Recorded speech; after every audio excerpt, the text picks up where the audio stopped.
jardim. A primeira flor que necessitamos é o amor. Amorosos a Deus, toda a igreja e aos irmãos.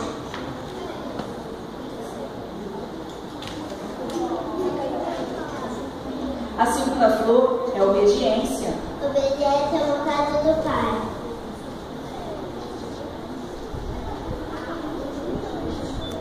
A terceira flor é a disposição.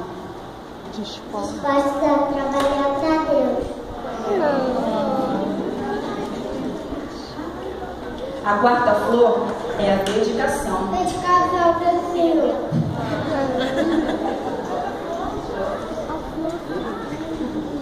A quinta flor é a adoração. Adoradores amorosos.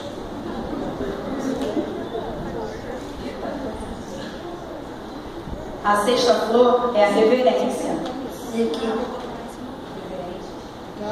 é reverente tudo. A sétima flor é a gratidão. Graças ao Pai por nos permitir fazer parte do seu jardim.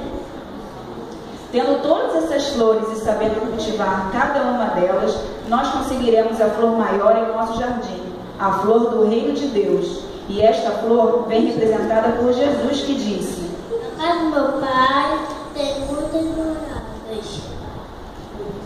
Por isso eu vou fazer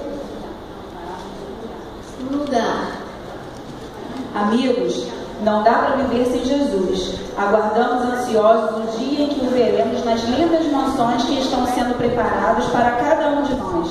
Lindos jardins onde as flores não murcharão.